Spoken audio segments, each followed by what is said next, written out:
뭐 이렇게 열렬히 환영을 해요? 좋아서요. 야외 수업하자고 그러는 거 아니야? 휴강하면 안 돼요? 휴강. 더 나아가서 휴강까지. 네. 웃고 살아야지 뭐. 인생이 본디 어려운 건데. 그렇죠. 예. 그죠? 사는 거 좋아요? 좋으려고 굉장히 노력해요. 어려운 질문을 하셔요. 예? 항상 서두에 던지시는데 네. 한마디로 말할 수 없는 질문을 항상 던지시죠. 그렇죠. 그 얘기는 뭐냐면 인생이 복잡하다는 거예요. 그렇죠. 단순하지 않아요. 맞아요. 모호해요. 그래서 모호함을 받아들이는 게 용기예요. 사람들은 뭐든지 명확해야 된다고 생각하거든요. 그래요. 그런데 명확한 거 없어요, 인생에서. 네. 맞아요. 모호합니다. 그래서 인생길을 얘기할 때 우리들이 안갯길 더듬어 가는 것처럼 얘기하죠. 네. 앞을 내다볼 수 없을 때 우리들이 오리무중이라고 얘기를 하는데 그렇죠. 안갯길 앞에 있는 것 같은 거죠. 그런데 보이지 않는 길이지만은 지금 이 길로 가는 게 맞을 거야 생각하면서 가는 거죠. 네. 수없이 많은 선택의 갈림길 앞에 우리들이 서죠. 그래서 옛사람들은 얘기합니다. 갈림길 앞에 서면 여러분 어떡하겠어요? 고민되죠. 고민이죠. 네. 네. 어떡합니까? 이쪽으로 갈까? 이쪽으로 갈까? 그렇죠? 나의 선택에 따라서 내 생이 크게 달라질 수 있기 때문에 그래요. 그렇죠. 어떤 분은 얘기합니다. 갈림길 앞에 섰을 때는 잠시 그 자리에 앉아서 걸어온 날들을 돌아보고 그리고는 가야 할 것 같은 길을 택하여 후회 없이 걸어간다. 그렇게 얘기해요. 그렇죠. 하루에도 우리들은 수없이 많은 선택을 합니다. 맞아요. 선택이 힘겨운 까닭은 이럴 수도 있고 저럴 수도 있기 때문에 그렇습니다. 뭔가를 선택한다고 하는 것은 하나를 택하면 다른 가능성들을 버림을 뜻하기 때문에 네. 언제나 아깝습니다. 네. 맞아요. 다 가지면 좋겠는데. 다 안 가지면 되니까. 좋겠는데. 인생이 그렇게 모호해요. 네. 그렇죠. 그래서 살다 보면 내가 잘못된 길로 가는 것 아닐까. 그렇죠. 기가 죽을 때가 있어요. 기가 팍 죽고 그래서 내가 살 가치가 있는 걸까? 나는 잘 사는 거야? 내가 제대로 가고 있나? 이런 회의가 우리에게 찾아올 때가 있습니다. 네. 그러면 이제 뭔가 격려하는 사람들이 필요하죠. 네. 잘 가고 있어. 그렇죠? 바로 그런 사람들이 우리 주변에 있으면 힘을 낼 수 있죠. 네. 그런데 넌 그게 뭐니? 난 너한테 실망했어. 이런 말들을 자주 듣다 보면 나의 실체와 관계없이 그런 말이 우리를 설쳐요. 규정하죠. 우리의 삶을. 그렇죠? 여러분, 하나님이 말씀으로 세상을 창조하셨다는 말이 허구가 아니에요.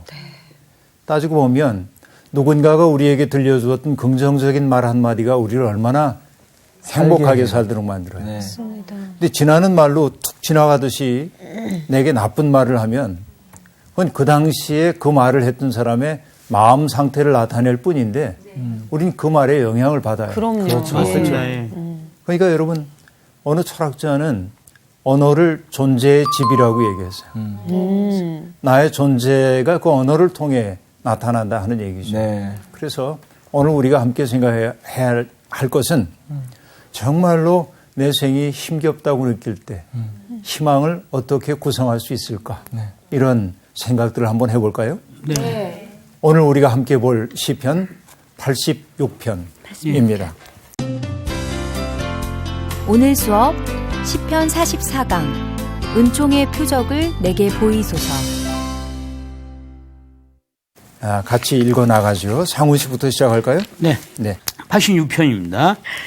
여호와여 나는 가난하고 궁핍하오니 주의 길을 기울여 내게 응답하소서. 나는 경건하오니 내 영혼을 보존하소서. 내 주 하나님이여 주를 의지하는 종을 구원하소서. 주여 내게 은혜를 베푸소서. 내가 종이 주께 부르짖나이다. 주여 내 영혼이 주를 우러러 보오니 주여 내 영혼을 기쁘게 하소서. 주는 선하사 사죄하기를 즐거워하시며 주께 부르짖는 자에게 인자함이 후하심이니이다. 여호와여 나의 기도에 귀를 기울이시고 내가 간구하는 소리를 들으소서. 나의 환난 날에 내가 주께 부르짖으리니 주께서 내게 응답하시리이다. 주여 신들 중에 주와 같은 자 없사오며 주의 행하심과 같은 일도 없나이다. 주여, 주께서 지으신 모든 민족이 와서 주의 앞에 경배하며 주의 이름에 영광을 돌리리이다. 무릇 주는 위대하사 기이한 일들을 행하시오니 주만이 하나님이시니이다. 여호와여, 주의 도를 내게 가르치소서. 내가 주의 진리에 행하오리니 일심으로 주의 이름을 경외하게 하소서. 주 나의 하나님이여, 내가 전심으로 주를 찬송하고 영원토록 주의 이름에 영광을 돌리오리니. 이는 내게 향하신 주의 인자하심이 크사 내 영혼을 깊은 수월에서 건지셨습니다. 하나님이여, 교만한 자들이 일어나 나를 치고 포악한 자의 무리가 내 영혼을 찾아싸우며 자기 앞에 주를 두지 아니하였나이다. 그러나 주여, 주는 긍휼히 여기시며 은혜를 베푸시며 노하시기를 더디하시며 인자와 진실이 풍성하신 하나님이시오니 내게로 돌이키사 내게 은혜를 베푸소서. 주의 종에게 힘을 주시고 주의 여종의 아들을 구원하소서. 은총의 표적을 내게 보이소서. 그러면 나를 미워하는 그들이 보고 부끄러워하오리니 여호와여, 주는 나를 돕고 위로하시니이다. 아멘. 아멘. 여러분 보면은 86편의 제사가 다윗의 기도 그렇게 돼 있죠? 네. 쭉 보면은 뭐 앞에 보면 아삽의 시 혹은 고라 자손의 시 이제 그 얘기가 쭉 나오는데 네. 갑자기 이제 다윗의 기도 이렇게 나옵니다. 마치 잠시 숨을 고르고 넘어가려고 하는 것처럼 보여요. 그렇죠. 네. 이 다윗이라고 하는 사람은 여러분 참 불세출의 영웅이죠. 그렇죠. 아, 부러워요. 시인이고 시인이지만은 옛날에 시인은 다 노래하는 사람들이니까 음유 시인인 거죠. 시인이고 전사이기도 합니다. 통치자입니다. 네. 군사 전략가이기도 하죠. 굉장한 사람이에요. 뭐가 제일 부러워요? 그 가운데 전사, 뭐 통치자, 시인, 가객, 뭐 어느 게 제일 부러워요, 여러분? 답을 잘해야 별로 저는 난 사실 통치자 할 테니까 그러면 난 시인가. 시인, 저는 왕. 왕. 저는 제대로 된 아버지가 아니셔서 아, 제대로 된 아버지는 아니죠. 아버지의 자리가 아니었어요. 아버지가. 뭐 정답이 있는 거 아니고. 그렇죠. 이렇게 위대한 성취를 한 사람들의 위대함이라고 하는 것은 저절로 주어진 것은 없어요. 그렇죠. 그렇죠. 네. 세계 영웅 신화를 보더라도 영웅들은 굉장히 많은 시련을 겪곤 합니다. 네. 아, 특히 우리가 헤라클레스라고 하는 사람을 그리스에서는 최고의 영웅적 존재로 그리고 있는데 네. 헤라클레스는 12개의 시련을 극복해야 돼요. 그것은 헤라클레스라고 하는 힘센 영웅만이 아니라 정신의 영웅들도 그렇게 많은 시련을 거치지 않으면 위대한 영혼에 당도할 수 없다는 얘기이기도 할 겁니다. 네. 그러니까 다윗과 같은 위대한 존재는 저절로 되는 건 아니고 굉장히 많은 시련이 있죠. 네. 그렇게 시련이라고 하는 것은 누가 대신해 줄 수가 없어요. 근본적으로 고독합니다. 그들의 존재는 고독이 있어요. 자기가 선택한 고독인 건 괜찮아요. 그런데 선택한 것이 아닌데 내 생애 조건으로 나를 외롭게 만드는 사람들 때문에 고독해질 때 인생의 비애감이 찾아올 때가 많이 있죠. 네. 이 시를 그런 관점에서 읽어볼 수가 있겠어요. 그러니까 여러분 1절에 보면 시인의 상황이 1절부터 4절까지 나오는데요. 이렇게 얘기를 하고 있습니다. 여호와여, 나는 가난하고 궁핍합니다. 여러분 여기 보면요. 만약에 이게 다윗의 시라면 네. 우린 이미 알아요. 제사가 다윗의 시라고 그래서 반드시 다윗이 지은 것은 아닌 거 알죠. 네. 이제는. 네. 그런데 어쨌든 다윗의 기도라고 되어 있으니까 다윗을 염두에 두면 다윗이 지금 얘기합니다. 나는 가난하고 궁핍합니다. 잘 와닿질 않아요. 그렇죠? 먹동 노릇도 했고 어린 시절에 그리고 성공적인 인생을 산 것 같은데 가난하고 궁핍하다고 얘기합니다. 가난과 궁핍 똑같은 얘기 아니에요? 비슷한 같은 얘기가 반복되고 있죠, 지금. 네. 네. 그런데 여러분 이게 우리말의 번역의 어려움입니다. 다른 말로 번역하기도 어려운데 네. 여기에서 얘기하고 있는 앞에 얘기하는 가난은 경제적인 빈곤함을 뜻하기도 하지만 네. 내 인생이 길을 펼 수 없는 상황을 나타내요. 그렇죠? 이것도 가난함이야. 여기에서 표현되고 있는. 네. 그렇죠? 내적으로 길을 펼 수 없는 상황. 짓눌려 있는 거죠. 네. 그렇죠? 그런 상황 속에 있다. 뒤에 얘기하는 궁핍함은 뭐가 결핍되어 있다는 뜻이에요. 우리가 흔히 얘기하는 정말로 결핍이죠. 궁핍입니다. 그러니까 내적으로도 짓눌려 있고 또 필요한 것들을 조달할 수 있는 가능성도 없는 고통스러운 상황에 그가 처해 있습니다. 네. 그렇죠? 왜 그럴까 하고 보니까요. 뒷부분으로 한번 넘어가 볼까요? 네. 뒷부분에 보니까 14절에 이렇게 얘기합니다. 하나님이여 교만한 자들이 일어나 나를 치고 포악한 자의 무리가 내 영혼을 찾아 싸우며 자기 앞에 줄을 두지 아니하였나이다 하고 말합니다. 결국 이 시인이 1절에서 나는 가난하고 궁핍합니다 하고 말했는데 그 까닭이 교만한 자들 때문임을 알 수 있어요. 시인을 치고 그 포악한 무리가 그의 영혼을 억압을 하고 있는 것이죠. 그렇죠? 여러분 이런 상황입니다. 지금. 그렇기에 이 시인이 간절히 구하는 것은 주님 귀를 기울여 내게 응답하소서 하는 거예요. 자, 전에도 얘기한 적이 있는데 여러분 기억나는지 모르겠어요. 엘살바도르라고 한 나라가 있는데 네. 거기에 주교였던 오스카 로메로라고 하는 분이 있습니다. 예. 그분이 교회에 대한 책을 쓰셨는데 짤막한 책인데 그 책을 읽다가 인상적인 대목과 제가 만났습니다.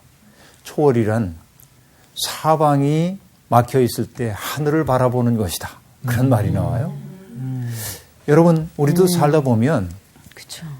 정말 사방이 막혀 있는 것 같을 때 하늘을 바라봐요. 네. 예를 들면 네. 홍수로 1년 내내 지어놓은 농사 지어놨던 것들이 알곡들이 쫙 쓸려갔을 때 내가 지어서 살고 있던 집이 무너졌을 때 망연자실 그렇죠? 농부들은 하늘만 멍하니 바라보고 있습니다.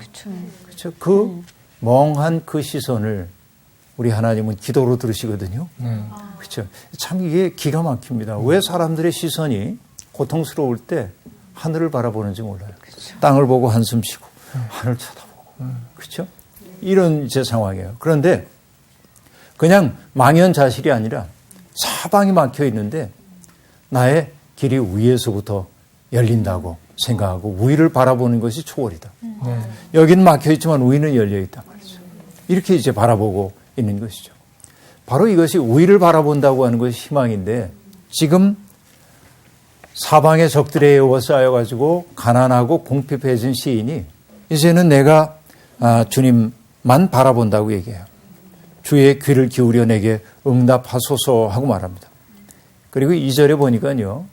그가 기도자가 이렇게 말하죠. 나는 경건하오니 내 영혼을 보전하소서. 여러분 나는 경건하다. 난 차마 그 얘기 못하겠어. 그만한 것 같기도. 여러분 그런 쉽게 말 고백할 수 있는 할 수 있어요? 그게 아닌 것 같아요. 나는 경건하다. 어떤 게 경건함이에요? 그냥 생각해 볼 수 있는 게 항상 이렇게 말씀 보고 예. 예배 생활 충실히 하면서 기도 그런 열심히 경건. 하고 아하. 우리가 경건이라고 하는 단어를 요즘에 유행어로 얘기하면 영성이거든. 네. 영성이란 말이 경건이란 말을 대체하고 있거든요. 아, 예. 근데 영성, 스피리추얼한 거죠. 스피리추얼한 거야. 그 얘기는 뭐냐면 내가 내 육체의 욕망을 따라 살지 않고 네. 내 정신적인 욕구를 따라 살기보다는 하나님의 마음에 맞춰 사는 게 영성이죠. 네. 그래서 나는 영성을, 스피리추얼리티를 뭐라고 얘기를 하냐면 영, 제로. 영성이 깊어진다고 하는 건 뭐냐? 내가 점점 작아지고 사라지고. 그분이 모든 것이 되는 것이 영성의 깊어짐이야. 그렇죠? 그런데 지금 이 시인은 자기가 할 수 있는 가능성이 다 없어요. 네. 너무나 어려운 처지에 있기 때문에 내가 할 수 있는 일이 아무것도 없구나. 네. 그러니까 오로지 누구만 바라봅니까? 하나님. 그분만을 바라봐요. 그래서 하나님을 향하여 내 마음이 차렷자세가 되어 있어. 그래서 그가 하는 얘기가 나는 경건하오니 그 얘기야. 나는 아무것도 아니야. 나의 가능성이 다 끝난 자리에서 하나님의 가능성만이 나를 세울 수 있다고 믿기 때문에 그가 하는 말이 나는 경건하오니 이 얘기야. 네? 그러니까 잘난 척하는 거 아니에요. 그러네요. 예. 나는 경건하다는 말이 그렇죠? 나는 경건하오니 주님 내 영혼을 보존하소서. 그래서 그가 스스로 경건하다고 하는 말과 대꾸를 이루고 있는 것이 2절에서 주를 의지하는 종을 구원하소서 그렇게 말하십니다. 네. 철저한 의지. 네. 네? 그래서 믿음이라고 하는 것을 여러분 믿음을 뭐 어떤 분은 이것을 미팀, 막힘. 저력, 미팀. 믿음은 저력이다. 네. 저 사람 끝났어. 그러는데 부시시 일어나거든. 이게 믿음이야. 저력이 있는 거죠. 네. 근데 믿음이라고 하는 건 사실은 뭐냐면 맡김. 맡김입니다. 신뢰라고 하는 게 그거죠. 네. 신뢰라고 하는 게 맡김이죠. 네. 믿기 때문에 그를 의뢰하는 거예요. 네. 그렇죠? 믿음은 맡김이에요. 그래서 아주 여러분에게 이제 익숙한 용어입니다만은 믿음이란 뭐냐? 하나님의 부력을 신뢰하는 것이다. 하나님의 부력을 신뢰. 부력을 떠오르게 하는 네. 이 힘을 이제 신뢰하는 거죠. 그렇죠? 이 시인이 지금 바로 그 얘기를 지금 하고 있는 거예요. 주를 의지하는 종을 구원하소서 하고 말합니다. 자, 내게 은혜를 베푸소서. 내가 종일 주께 부르짖나이다. 종일 주님께 부르짖는데 네. 내 영혼이 주를 우러러 보니 주여 내 영혼을 기쁘게 하소서 하고 말합니다. 자, 내 영혼을 여기에 보존하소서. 그 다음에 은혜를 베푸소서. 내 영혼을 기쁘게 하소서. 그렇죠?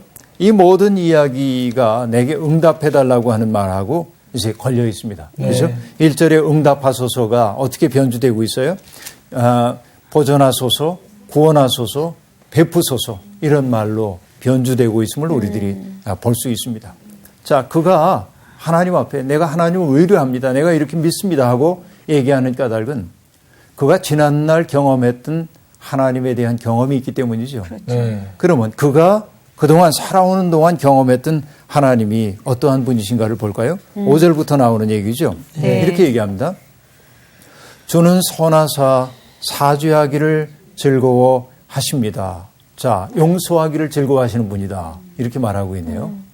여러분, 용서라고 하는 것이 왜 우리가 누군가를 용서해야 될까요? 그 주기도문에서 네. 주기도문은 네. 주기도문에서 그렇게 써 있잖아요. 그렇죠. 우리가 우리에게 네. 죄 지은 자를 사하여 사하여 준 주십시오. 것까지 우리의 죄를 사하여 주십시오 하고 말하는데 네. 사실은 전에도 여러분 얘기했는지 모르겠습니다만은 죄라고 번역되어 있는 단어는 빚이라고도 번역될 수 있어요. 네. 우리가 우리에게 빚진 사람의 빚을 탕감해 줍니다. 그러니 주님도 우리의 빚을 탕감해 주십시오. 이런 그 의미를 가지고 있어요. 그럼 여러분 안식년이나 면제년 혹은 희년법을 우리들이 알고 있는데 그때 빚진 사람들에게 빚을 탕감해 주죠. 네. 이런 일이죠. 용서를 해줘야 하는 까닭은 여러분 그에게도 선물을 주는 것이지만 나에게도. 내게도 선물을 주는 거예요. 용서라고 하는 게 재미있는 게 죄송합니다. 영어 단어를 써볼게요. forgive. 그렇죠? forgive라고 얘기해요. for가 있어. 네. 무엇을 위하여 네. 주다. give. 위하여 주는 거죠. 네. forgive 하면 여러분 뭐가 되냐면 그에게도 주는 거지만 자기에게도 주는 거예요. 이게 선물입니다. 왜 그에게 주냐면 용서함으로 그를 풀어줬죠. 그렇죠. 나하고 얽혔던 일에서. 네. 동시에 그를 풀어냄으로써 나도 풀리지. 네. 맞아요. 용서는 피해자 되기를 거부하는 것일 수도 있어요. 내가 용서하지 않으면 언제나 피해자로서의 의식을 가지고 살게 맞아요. 되는 것이죠. 그 때문에 그런지 몰라도 하나님은 용서하기를 기뻐하시는 분이에요. 왜? 우리가 진토임을 아시기 때문에. 인간은 끊임없이 반역하는 그것이 우리 속에 있는 것을 아시기 때문에. 속상하지만 그래도 어이구 불쌍한 거. 내 다시 한 번 더 받아들일게. 이렇게 이제 해주는 거죠. 이게 이제 시인이 보고 있는 하나님이에요. 부르짖는 자에게 하나님이 인자하심이 후하다 하고 얘기합니다. 그렇기에 시인이 기도합니다. 내 간구에 하나님 내 간구하는 소리를 들어주십시오. 환난 날에 내가 부르짖을 때 주께서 내게 응답해 주실 줄로 믿습니다 하고 얘기합니다. 자, 그런데 여기 대단히 중대한 구절이 나오고 있습니다. 8절에 보니까 주여 신들 중에 주와 같은 자 없습니다. 주와 같은 자 없습니다. 이렇게 얘기했어요. 네. 그 다음에 거기에 보면 주의 행하심과 같은 일도 없나이다. 주의 행하심 심과 같은 일도 없나이다. 이렇게 얘기했어요. 자, 9절이 나오고요. 여기 9절은 어떤 얘기를 하고 있죠? 주께서 지으신 모든 민족이 와서 주 앞에 경배하며 주의 이름에 영광을 돌리리이다. 모든 민족 지으심. 그게 영광. 경배 영광. 영광. 이게 이제 9절이죠. 네. 이거는 8절의 앞부분이고 A라고 합시다. 네. 이거는 8절의 뒷부분이죠. 여기는 네. B라고 B. 합시다. 이렇게 이제 돼 있어요. 네. 그런데 10절로 넘어갑니다. 주는 위대하사 위대해. 기이한 일들을 행하시오니, 자, 기이한 일을 행하심.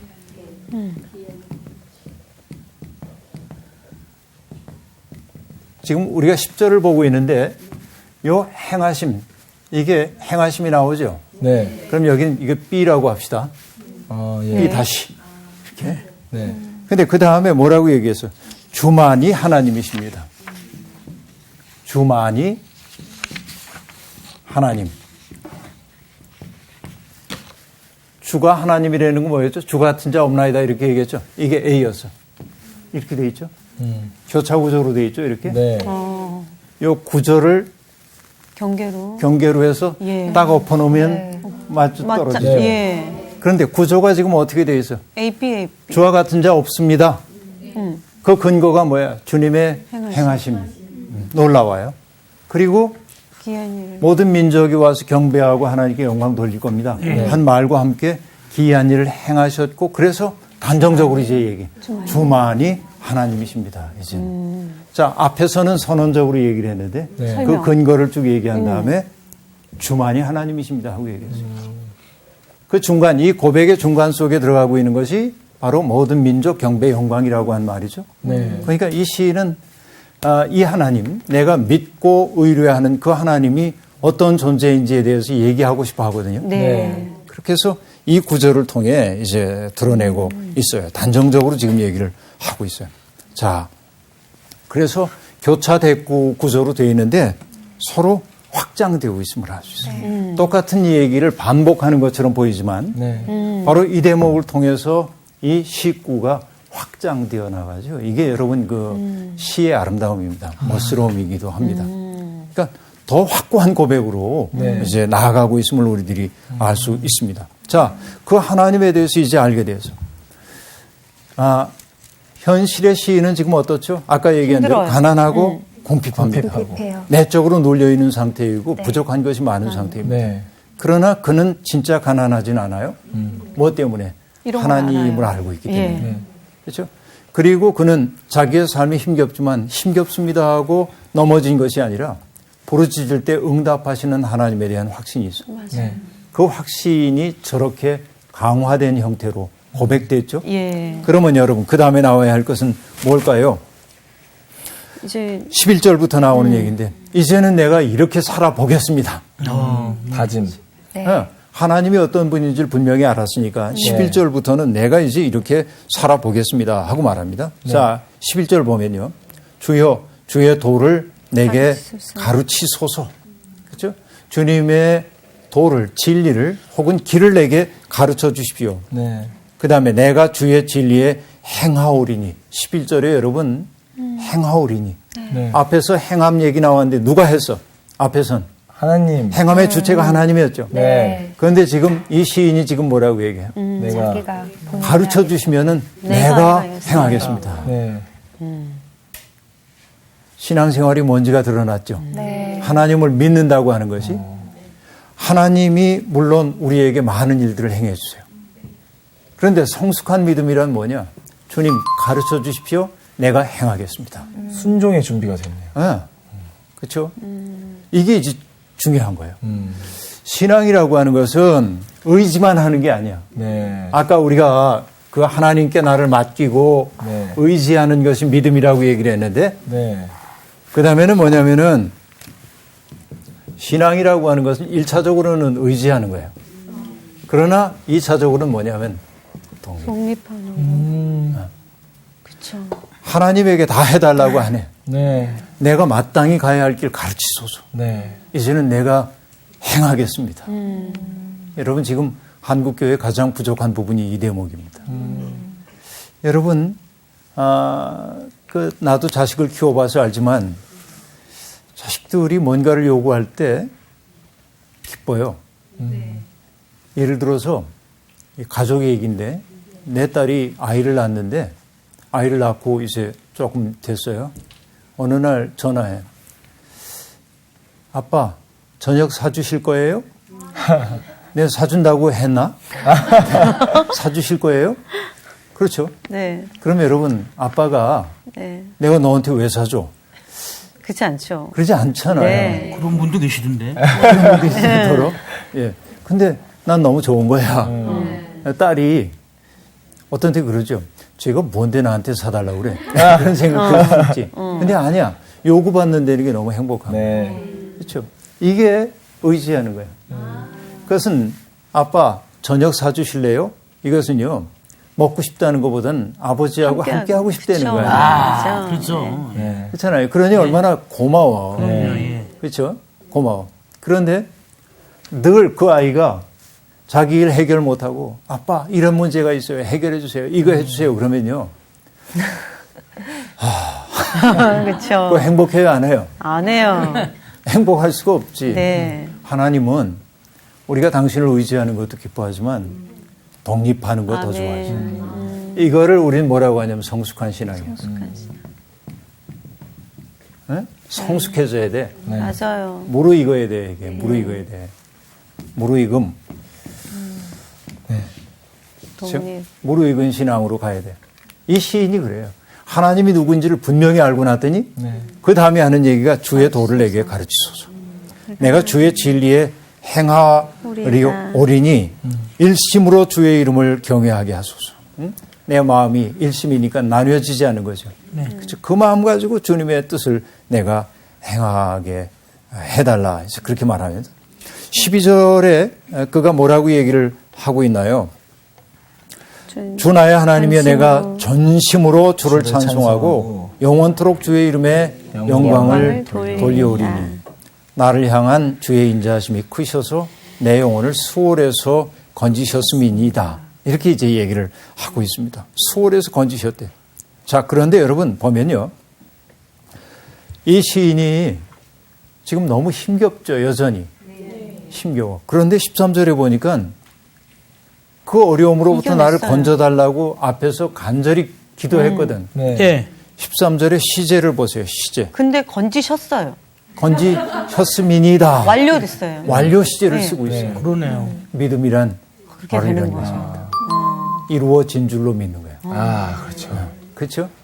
소망을 담은 완료형이야, 이런 것들은. 그렇죠? 이 시제에 우리들이 주목할 필요가 있겠다 하는 얘기입니다. 그렇죠? 하나님께서 포악한 자들의 그들로부터 나를 이제 지켜주셨다 하고 얘기하고 있습니다.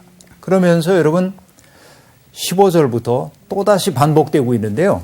뭐가 반복되고 있냐면 그가 생각하고 있는 하나님의 특성이 여기에 언급되고 있어요. 그렇죠? 15절에 보니까 뭐라고 얘기하죠? 주여, 주는 긍휼히 여기시며 은혜를 베푸시며 노하기를 더디하시며 인자와 진실이 풍성하신 하나님이십니다. 여러분 이것은요. 히브리 성서, 우리가 구약이라고 하는 히브리 성서에서 하나님의 성품을 얘기할 때 자주 반복되고 있는 구절입니다. 긍휼이라고 하는 단어는 여러분 이미 잘 알고 있을 텐데 네. 자궁. 뭐와 관련이 있냐면 자궁. 자궁과 관련이 되는 단어예요. 그러니까 어머니가 태중의 아이를 잉태하고 네. 잉태했던 그 아이를 산고를 통하여 이 세상에 출생시키는데 네. 그 자식을 사랑하는 어머니의 마음이 얼마나 극진하겠어요. 근데 하나님이 그 사랑으로 인간을 사랑하신다고 얘기를 하고 있죠. 그렇죠? 네. 그러니까 긍휼히 여기신다고 하는 그 하나님의 사랑 속에 있는 것은 뭐냐? 함께 아파하시며 네. 아파하심이 있어 그 속에. 네. 하나님이 인간에 대한 아픔을 가지고 있다. 그렇죠? 여러분 그래서 아파할 줄 모르는 사람들 그들은 냉혹한. 하나님으로부터 멀어져 있다고 얘기할 수 있어요. 요즘 들어가지고 제가 자주 머릿속에 떠올리는 이미지가 있는데요. 네. 그 이미지는 이런 것입니다. 요한계시록에 보면 하늘 광경이 나와요. 하늘. 네. 보좌에 앉아 계신 분이 계시잖아요. 네. 보좌 주위에 네 생물이 있습니다. 네. 금멸류관을 쓴 24장로가 있습니다. 24장로가. 그렇죠. 그런데 그들이 하나님을 막 찬양하거든요. 이게 요한계시록 4장입니다. 요한계시록 5장에 가면 그들 말고 또 다른 존재가 하나 나와요. 그게 누구냐면 죽임당한 것 같은 어린 양입니다. 상처 입은 어린 양입니다. 네. 그가 뭐냐면 보좌에 앉으신 분의 오른손에 들려있는 두루마리를 가져오셔요. 그 두루마리는 뭐냐면 세계의 운명에 대해 하나님이 쓰신 것들이 기록되어 있는데 봉인되어 있는데 세상에 어느 누구도 하나님의 계획과 꿈을 온전히 알 수가 없어. 네. 그런데 상처 입은 어린 양이 그 두루마리를 가져와서 봉인을 뗄 수 있어. 이 얘기는 어떤 얘기입니까? 그분이 하나님과 같은 분이죠. 어린 양이. 그런데 여러분 이 얘기가 중요한 거예요. 상처 입은 어린 양이 우주의 중심에 있다는 거지. 기독교가 보여주는 이미지가 거기에 있지. 네. 그 상처 입었다고 하는 건 뭐죠? 세상의 모든 고통과 아픔을 당신의 것으로 받아들였기 때문에 상처 입은 거거든. 네. 예수 그리스도이죠. 어린 양은. 그러니까 그분과 무관한 고통이 없어.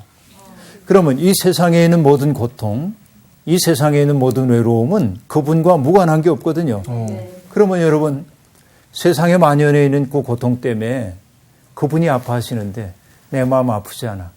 그럼 뭐예요? 이 관계에 문제가 있는 거예요. 그렇죠. 예. 무정한 사람들. 나와 관계없는 사람이니까 저들의 고통 나와 무관해. 이렇게 말하는 사람들은 하나님에 대해서 알지 못하는 사람들이에요. 네. 그렇죠? 이거 우리들이 알고 이제 가야 하는 거예요. 네. 그래서 긍휼히 여기신다고 하는 것은 아파하는 사랑이라고 얘기했어요. 네. 우리도 그 하나님의 사랑을 닮으면 우리도 또한 함께 아파할 수 있어야 합니다. 그 다음에 뭐라고 얘기하냐면 은혜를 베푸시며 은혜는 언제나 선물이에요. 공짜로 주는 거예요. 그렇죠? 노하기를 더디하시며 이렇게 얘기합니다. 노하기를 더디하신다. 하나님은 하나님의 영역을 침범받을 때 노하시는 분인데 네. 노할 때마다 우리에게 징벌을 하신다고 한다면 우리 아마 이 자리에 없을 거예요. 없죠. 여기 없어요. 그렇죠. 지금. 하나님의 그 노하기를 더디하시는 속성 때문에 우리가 지금도 살고 있는 거죠. 네. 네. 그 다음에 인자와 진실이 풍성한 분이다 하고 말합니다. 자, 여러분 결국 이 얘기, 이 고백을 통해 시인이 하고자 하는 말은 뭘까요? 삶이 제 아무리 어려움 속에 처해 있다 해도 가난과 궁핍함이 내 삶의 내용이라고 해도 그럼에도 불구하고 낙심하지 말아라. 내 아픔 때문에 아파하는 분이 있고 너의 곤경을 해결해 주기 위해서 인자와 진실을 가지고 있는 분이 계셔. 이걸 잊지 마라. 이제 그런 얘기예요.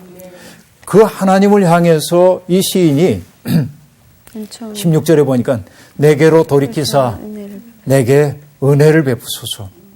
그런데 여러분 갑자기 16절에 어떤 단어가 나오냐면 주의 종에게 그렇죠? 갑자기 주의 종이란 표현이 나오고 있어요. 네. 그 다음에 또 뭐라고 얘기해요? 주의 여종의 아들을 구원하소서 하고 얘기합니다. 자, 여러분 흔히 목회자를 뭐 주의 종 그러는데 목회자만 주의 종이 갔어. 모든 사람들이 다 주의 종이지. 그렇죠? 그런데 왜 하필이면 나라고 얘기를 했는데 그렇죠? 내게 이제 은혜를 베풀어 달라고 나의 하나님 그랬는데 갑자기 왜 종이라고 얘기를 할까요? 거기 아니에요. 우리아의 아내 바세바 아들이 네. 죽었잖아요. 네. 그때를 회고하면서 그거 회고하는 걸 볼 수 있겠네요. 맞아요. 그럴 수도 있어요. 그런데 여러분, 저는 여기에서 어떤 말을 떠올리냐면 장자에 보면 장자 양생주에 나오는 얘기 가운데 하나인데 네. 한자이니까 뭐 제가 쓰진 않겠습니다만 제지현해라고 하는 말이 나와요. 네. 제는 옥황상제 할 때 제 황제입니다. 하늘이죠. 우리로 얘기하면 하나님이에요. 제는 뭐 갈지자 쓰니까 그렇고 현해라고 하는 건 현은 붙들어 맨다 하는 게 하나님께 붙들어 맨 해방이야. 다시 얘기하면 뭐냐면 그게 진정한 자유는 어디에서부터 오냐면 나를 누군가에게 붙들어 맬 때 온다는 거지. 자, 여러분, 내가 누군가에게 붙들려 있으면 자유가 없죠? 보통은. 그렇죠. 네. 내가 이 세상에 누군가에게 매여 있으면 자유가 없어. 그런데 하나님에게 내가 매여 있을 때만 자유롭다는 거예요, 이게. 장자가 설명해 준 게. 여러분, 혹시 만해 한용운의 시 복종이라는 시를 아시나이까? 들어봤어요. 모르나이다. 모르나이다. 진짜 들어보셨어요? 네, 들어본 적 있어요. 들어보셨죠? 예. 이렇게 이제 시작됩니다. 남들은 자유를 사랑한다지만 나는 복종을 좋아하여요. 네. 남들은 자유를 사랑해. 나는 복종을 좋아하여요. 자유를 모르는 것은 아니지만 당신에게는 복종만 하고 싶어요. 복종하고 싶은데 복종하는 것은 아름다운 자유보다 더 달콤합니다. 그것이 나의 행복입니다. 그러나 당신이 나더러 다른 사람을 복종하라면 그것만은 복종할 수가 없습니다. 아, 진짜 시다. 다른 사람을 복종하려면 당신에게 복종할 수가 없는 까닭입니다. 이게 만해 한용운의 복종이라는 시예요. 시야 시. 그렇죠. 이게 치지 예. 정말로. 이건 어떤 얘기일까요? 온전한 붙들림. 같은 얘기예요. 제지현해와 같은 얘기예요. 우리가 하나님을 믿고 신뢰하는 까닭은 뭐냐? 내 삶을 그분에게 비끌어맬 때만 자유로워질 수 있어요. 진리가 너희를 자유케 하리라라고 얘기할 때 그 말은 여러분 어떤 얘기일까요? 하나님이 진리시죠. 네. 내가 하나님과 잇대어 있을 때만 자유로워져. 하나님이 내 속에 해방을 가져오기 때문이죠. 네. 그래서 이 시인은 지금 자신을 종이라고 얘기합니다. 그때 자신이 종이기 때문에 그게 하나님이 절대가 되는 거예요. 네. 그렇죠? 내가 하나님께 매여 있을 때만 내가 자유로워지면 하는 거지. 네. 이 자리에까지 온 거예요, 지금. 네. 이 시인이. 자, 난 힘들어요, 지금. 그랬어요. 그런데 하나님이 어떤 분인지를 지금 기억을 해내고 나니까 문득 희망이 내 속에 생겨나기 시작했어요. 그러고 나니까, 아, 그렇지. 내 삶의 주인은 내가 아니라 그분이시지. 그분에게 내 삶을 걸고 났더니 자유로움이 찾아오는 거예요. 그래서 시인이 17절에 기도합니다. 은총의 표적을 내게 보이소서. 그러면 나를 미워하는 그들이 보고 부끄러워하오리니 여호와여 주는 나를 돕고 위로하시는 이십니다 하고 말합니다. 주님이 나를 위로하신다. 자, 나는 가난하고 궁핍합니다 라고 시작됐던 시가 네. 지금 뭐로 바뀌고 있어요? 주는 나를 돕고 위로하시는 분이십니다 하고 얘기합니다. 완전히 무르익었어요. 전형적인 단식시이죠. 하나님 앞에서 그래서 나 자신의 모습을 있는 그대로 아, 내가 이렇게 괴로워요 하는 얘기를 할 필요가 있습니다. 네. 그때 하나님이 누구인지에 대한 기억이 상기돼요. 네. 자, 내가 할 수 있는 일 아무것도 없어. 네. 그래서 내가 외로워졌어. 고독해졌어. 그래서 하나님이 절대가 되고 내가 무가 됐을 때 하나님이 어떤 분인지가 내게 상기되기 시작해. 근데 그 하나님에 대해서 일깨우고 나니까 오늘 내가 겪고 있는 고난과 시련이라는 건 못 견딜 고난이 아니라 넉넉히 넘어갈 수 있는 시련인 거예요. 오히려 은총의 계기가 될 수도 있음을 깨닫게 된 거죠. 네. 그래서 주님은 나를 돕고 위로하시는 분이십니다. 자, 상황이 바뀌었어요? 안 바뀌었어요? 안 바뀌었어요. 그대로입니다. 네. 외적 상황. 그러나 그의 내면의 상황은 어떻게 됐죠? 바뀌었어요. 믿음이 주는 신비가 여기 있습니다. 여러분, 울고 싶을 때 우세요. 그러나 하나님 앞에서 우십시오. 네. 그러면 주님이 우리를 돕고 위로하심을 깨닫게 될 겁니다. 자, 이 믿음으로 아름답게, 멋지게, 힘차게 앞으로 감사합니다. 감사합니다. 앞으로 나아가세. 자, 앞으로 앞으로 가. 저는 사실 말씀 읽으면서 또 들었던 생각이 하나님은 얼마나 또 속상하실까라는 생각도 있어요. 왜? 계속 이제 나를 참아주시고 나를 용서해달라고만 계속 이렇게 이야기하고 있는 우리들의 모습을 보시면서 아유 이렇게 안아주시긴 하는데 얼마나 또 속상하실까. 나는 그런 지금 생각이. 얘가 얘기한 거에서 한 단계 더 나가서 하나님 얼마나 속상해 하실까 해서 하나님 앞에서 눈물을 안 흘리려고 그랬어. 하나님한테 눈물을 안 보이려고 그랬어. 근데 오늘 보니까 하나님 앞에 울어야 될 것 같아. 맞아. 결국 나를 돕고 위로하시는 분이시니까. 앞으로 갈까? 앞으로 가. 앞으로 가!